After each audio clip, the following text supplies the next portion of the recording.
नमस्कार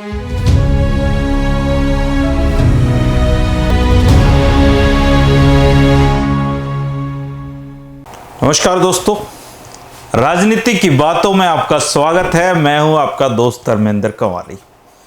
दोस्तों, हरियाणा के पहले मुख्यमंत्री पंडित भगवत दयाल शर्मा जी की कहानी पर आज फिर से आगे बढ़ते हैं। और दोस्तों, वैसे तो हर चुनाव के रंग अलग होते हैं, रोमांचक होते हैं, लेकिन कुछ चुनाव ऐसा इतिहास लिखते हैं कि फिर वो सदियों तक याद किए जाते हैं। और ऐसे मुकाबलों में ये पता नहीं चलता लास्ट टाइम तक कि कौन जीत रहा है, कौन हार रहा है। और ऐसा ही एक चुनाव दोस्तों झज्जर विधानसभा में 1962 में हुआ था।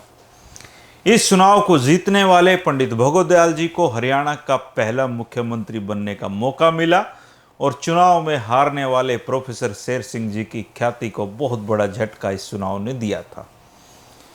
ये चुनाव दोस्तों हरियाणा के इतिहास के अगर रोमांचक 5 चुनाव की बात की जाए तो उनमें से एक जरूर माना जाएगा। इस चुनाव पर छिटपुट मैंने कई बार बातचीत की है, लेकिन आज इस चुनाव की कहानी को पूरा खोल कर रखने की इच्छा है, खासकर इस सवाल पर कि यमुनानगर में मजदूरों के बीच काम करने वाले पंडित भगवत दयाल जी 1962 में चुनाव लड़ने के लिए झज्जर क्यों पहुंचे और कोई एरिया क्यों नहीं चुना उन्होंने। दोस्तों, देश में जब 1952 के पहले आम चुनाव हुए थे तब तक पंडित भगवत दयाल जी का चुनावी राजनीति से कोई संबंध नहीं था। 1952 में उन्होंने इंटक के माध्यम से मजदूर क्षेत्र में काम करना आरंभ किया और धीरे धीरे राजनीति में आने की लगन फिर उनकी लग गई। अगले एक दशक में उन्होंने समूचे उत्तर भारत में बड़े पैमाने पर मजदूरों को संगठित किया, उनके अधिकारों के लिए संघर्ष किया और अपने राजनीतिक जीवन का आगाज 1962 में हुए तीसरे आम चुनाव से किया।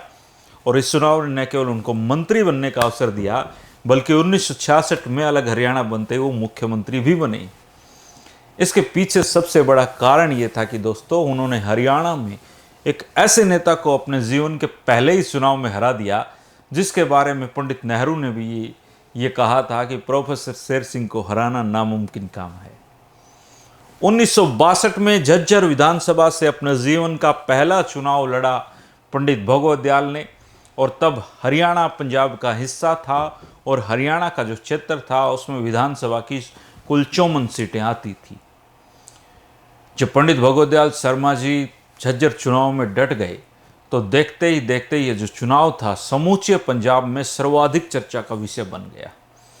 राष्ट्रीय नेताओं विशेषकर पंडित जवाहरलाल नेहरू भी इस विधानसभा क्षेत्र के चुनाव और उसके परिणाम को लेकर बहुत उत्सुक थे, क्योंकि यहाँ पंडित भगवत दयाल का मुकाबला जिस राजनीतिक हस्ती से था वो प्रोफेसर शेर सिंह थे।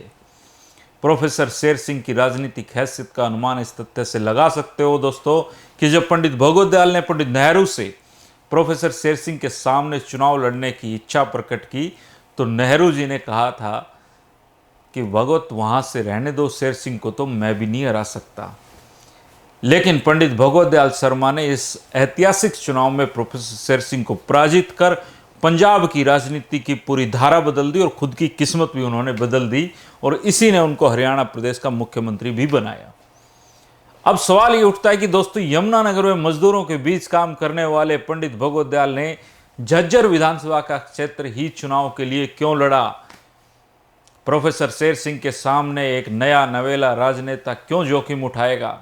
क्या ये एक राजनीतिक हत्या की तरह उठाया गया कदम था या पीछे कोई एक रणनीति थी। अगर सारी किताबें इतिहास को खंगाला चाहे दोस्तों तो इसका सवाल का जवाब हमें मिलता है, खोजने की कोशिश की है। और चौधरी सुल्तान सिंह जी होते थे पूर्व गवर्नर। आपने अगर मेरा एक वीडियो उनका देखा हो या सुना हो तो आप जानते होंगे। हरियाणा के बहुत मुख्यमंत्रियों के साथ उन्होंने काम किया, बहुत अच्छे वक्ता थे और हरियाणा की राजनीति के इंसाइक्लोपीडिया भी आप उनको कह सकते हैं। दैनिक भास्कर में जब मैं होता था तो जीवन के अंतिम पड़ाव पर चौधरी सुल्तान सिंह थे और मुझे उस दौरान उनसे मुलाकात करने का अवसर मिला था, लेकिन ये नहीं पता था कि ये मुलाकातों में ये कभी जीवन में इस तरीके से काम आ जाएंगे। चौधरी सुल्तान सिंह इस चुनाव में पंडित भगवत दयाल शर्मा के साथ थे और उन्होंने अपने अनुभव लिख कर दिए हैं। चौधरी सुल्तान सिंह जी का कहना है कि पंडित भगवत दयाल निडर साहसी और स्वाभिमानी नेता थे।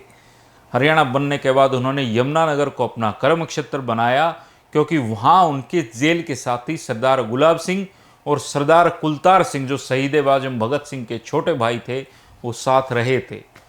पंडित जी ने यमुनानगर में मजदूरों को संगठित किया और गोपाल पेपर मिल के प्रधान बने। पहले इंटक का कार्यालय जालंधर में था और पंडित अमरनाथ विद्यालंकार विधायक इंटक के प्रदेशाध्यक्ष थे। विद्यालंकार ऑल इंडिया कांग्रेस कमेटी कार्यालय के सेक्रेटरी भी रहे थे और पंडित जवाहरलाल नेहरू से उनके सीधे संबंध थे।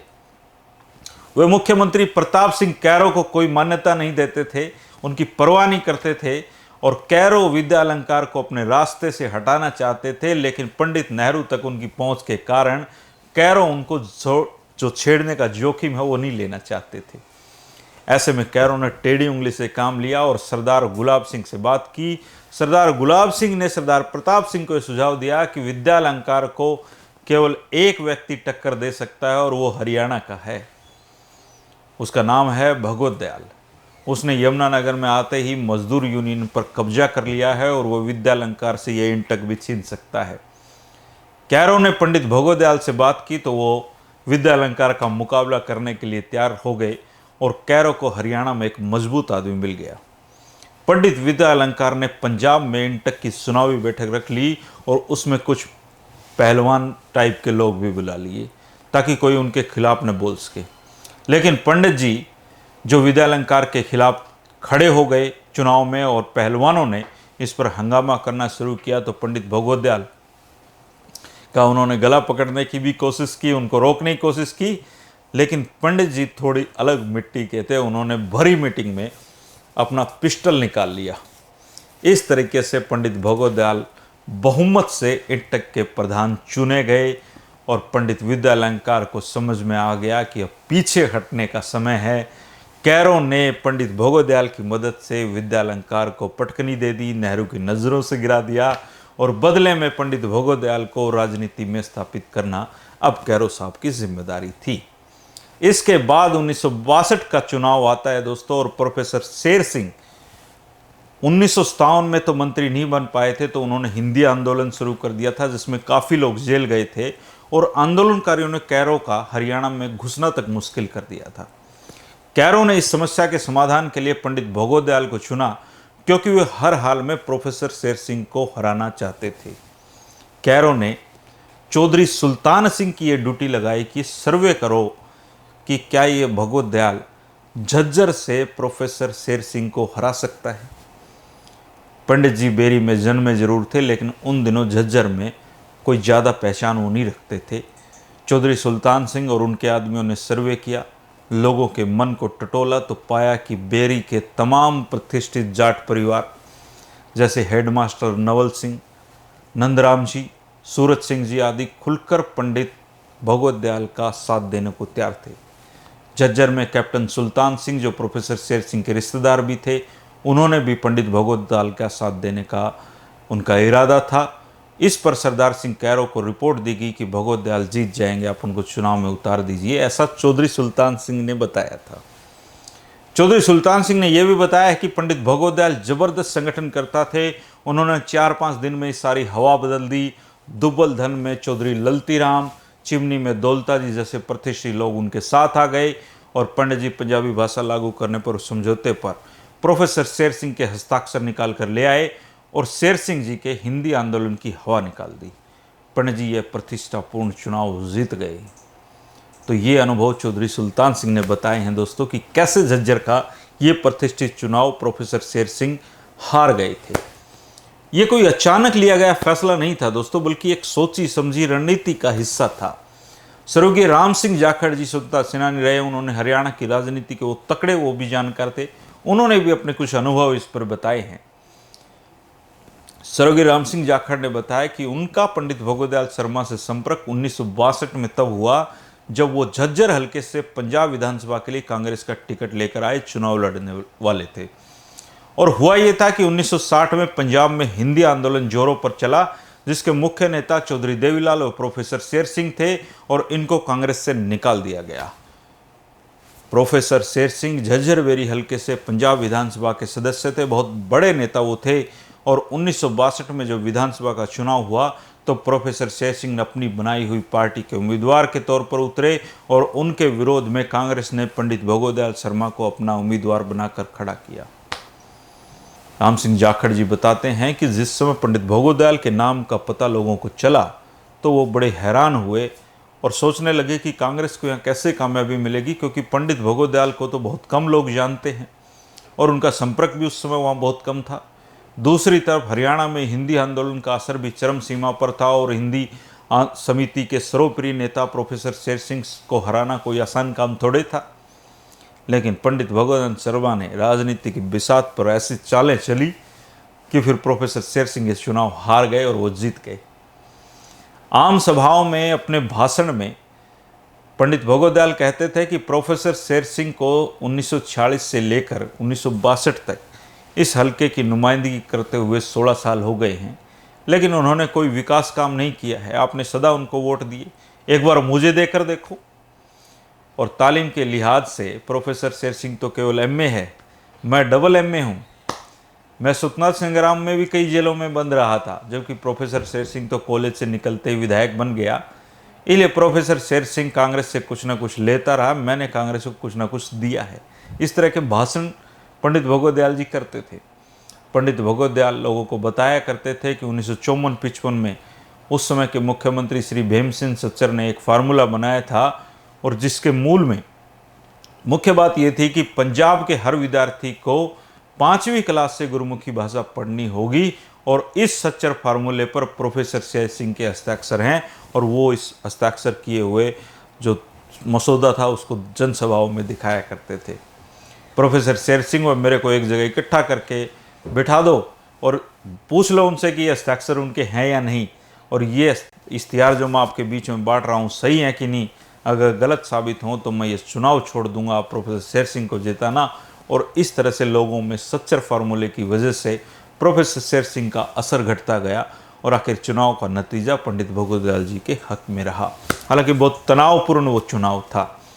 1962 के चुनाव के बाद सरदार प्रताप सिंह कैरो के मंत्रिमंडल में पंडित भोगोदयाल को राज्य मंत्री बनाया गया और 1965 में हरियाणा प्रदेश कांग्रेस के प्रथम अध्यक्ष वो चुने गए और इसी वजह से 1 नवंबर 1966 को हरियाणा प्रांत का निर्माण हुआ तो पंडित भोगोदयाल हरियाणा प्रदेश के पहले मुख्यमंत्री चुने गए।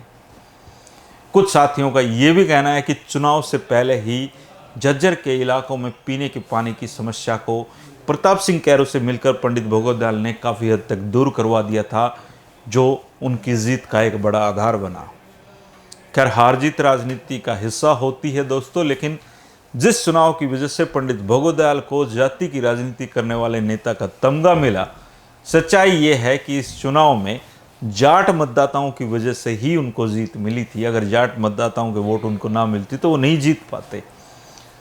और कल हम इसी चुनाव से जुड़े हुए एक और दूसरे प्रसंग को आगे बढ़ाएंगे दोस्तों, जब पंडित भोगोदयाल ने चौधरी देवीलाल को लिफ्ट दी और ये चुनाव में किस किस तरह के ज़मीनी मुद्दे रहे, किस तरीके से ये चुनाव हुआ, ये भी कल हम चर्चा करेंगे दोस्तों 3 बजे।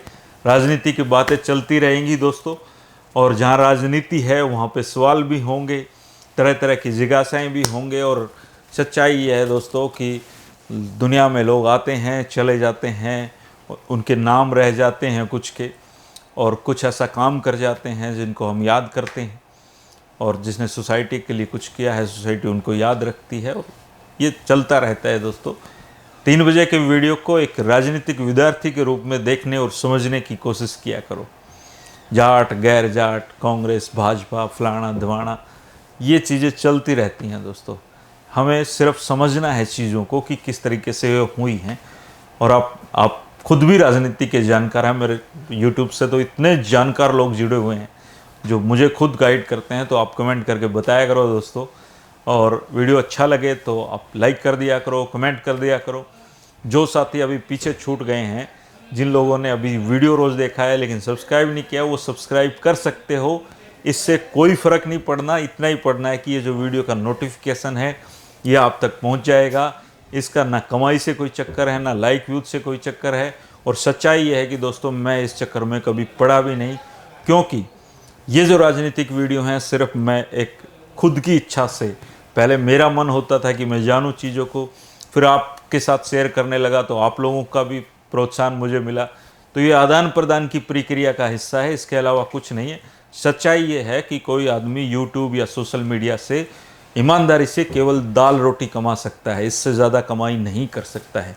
ये जो लोग लाखों कमाते हैं, ये इनके पीछे कुछ और कहानी है दोस्तों। तो राजनीतिक वीडियो हैं ये, इन्फॉर्मेशन के लिए हैं, जिज्ञासाओं के लिए हैं, इसलिए आप इनको देखा करो, पसंद कर, अच्छा लगे 2-4 दोस्तों को शेयर कर दिया करो, इससे ये कुनबा फैलेगा। बस इतना ही होगा और कुछ नहीं होगा। शुक्रिया, नमस्कार। कल फिर 3 बजे मिलते हैं।